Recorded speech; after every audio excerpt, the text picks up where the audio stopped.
നമ്മൾ ഇന്ന് കാണുന്ന ഈ ക്യൂട്ട് കഥാപാത്രങ്ങൾ വെറുതെ ഉണ്ടായതല്ല. 2017 BTS അംഗങ്ങൾ അവരെ സ്വന്തം കൈപ്പടയിൽ വരച്ചുണ്ടാക്കിയതാണ് ഓരോ കഥാപാത്രത്തെയും. ടാറ്റയും മാനും ഭൂമിയിൽ വന്നിറങ്ങി ആ ഒരു തുടക്കം മുതലാണ് ഈ സീരീസുകൾ ആരംഭിക്കുന്നത്.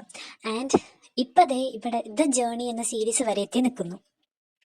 ജേണി എന്ന സീരീസ് സ്റ്റാർട്ട് ചെയ്യുന്നത് ഈ പ്രപഞ്ചത്തിലെ സ്നേഹവും പ്രകാശം അസ്തമിക്കുന്ന ഘട്ടത്തിൽ ദി ജേണി ആരംഭിക്കുന്നത്.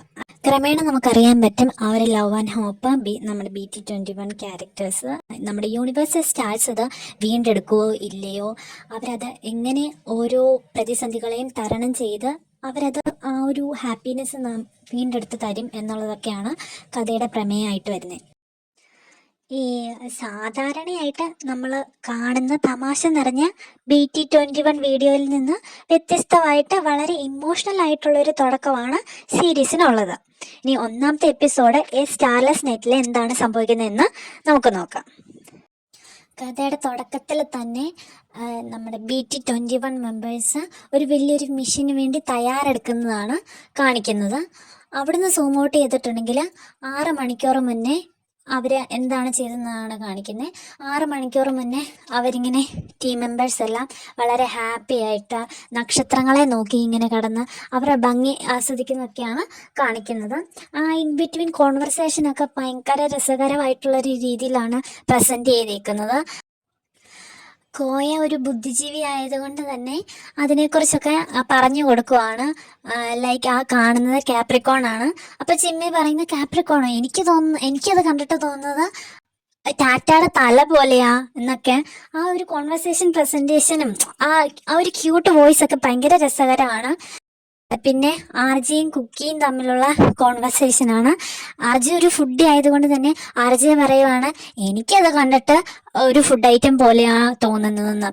പിന്നെ കുക്കി പറയുന്നു നീ എപ്പോഴും ഫുഡ് ഐറ്റം തന്നെ ഓർത്തോണ്ടിരിക്കാതെ ജസ്റ്റ് യൂസ് യുവർ ഇമാജിനേഷൻ. അങ്ങനെ അവർ സംസാരിച്ചുകൊണ്ടിരിക്കുന്ന സമയത്ത് പെട്ടെന്ന് ആകാശത്തിലെ നക്ഷത്രങ്ങളൊക്കെ അങ്ങ് കാണാതാകാണ്. BT21 വേൾഡില് നക്ഷത്രങ്ങൾ കുറച്ച് സ്റ്റാർസ് എന്നതിലുപരി റെപ്രസെന്റ് ചെയ്യുന്നത് ലവ് ആൻഡ് ഹോപ്പിനെയാണ്. അവിടുന്ന് സൂം ഔട്ട് ചെയ്തിട്ടുണ്ടെങ്കിൽ ഓരോരുത്തരെയും ഓരോ പ്ലാനറ്റിലേക്ക് ആ ഒരു ലവ് ആൻഡ് ഹോപ്പ് റീസ്റ്റോർ ചെയ്യാൻ വേണ്ടി അതിന്റെ റീസൺ കണ്ടുപിടിക്കാൻ വേണ്ടി ടാറ്റ അയക്കുകയാണ്. കൂട്ടത്തിൽ ഏറ്റവും പേടിയുള്ള ആളെന്ന് പറഞ്ഞിട്ടുണ്ടെങ്കിൽ ചിമ്മിയാണ്. അങ്ങനെ ഓരോരുത്തരെ അയക്കുമ്പോഴത്തേക്കിനും ചിമ്മി ഓർബിറ്റിന്റെ അകത്തുനിന്ന് വെളിയിലോട്ട് പോകുന്നതിലൂടെയാണ് എപ്പിസോഡ് 1 അവസാനിക്കുന്നത്. ഈ എപ്പിസോഡ് തുടങ്ങിയത് തന്നെ വളരെ നിഗൂഢമായ ഒരു അന്തരീക്ഷത്തിലാണ്. പ്രപഞ്ചത്തിലെ നക്ഷത്രങ്ങളെല്ലാം പെട്ടെന്ന് അപ്രത്യക്ഷമാകുന്നു. BT21 ലോകത്ത് നക്ഷത്രങ്ങൾ എന്ന വെറും വെളിച്ചം മാത്രമല്ല, അത് അവരുടെ സ്വപ്നങ്ങളെയും ഒത്തൊരുമയിലും ഒക്കെ സൂചിപ്പിക്കുന്നതാണ്. നക്ഷത്രങ്ങൾ ഇല്ലാത്തിടത്തോളം നമ്മുടെ പ്രിയപ്പെട്ട കഥാപാത്രങ്ങൾ ഓരോരുത്തരും ഒറ്റപ്പെട്ട അവസ്ഥയിലാണ്. പരസ്പരം കാണാനോ സംസാരിക്കാനോ കഴിയാതെ അവർ വിഷമിക്കും. ആൻഡ് നിങ്ങളിവിടെ ഒരു കാര്യം ശ്രദ്ധിച്ചോ, ഇതിൻ്റെ ആനിമേഷൻ സ്റ്റൈല് വളരെ വ്യത്യസ്തമാണ്.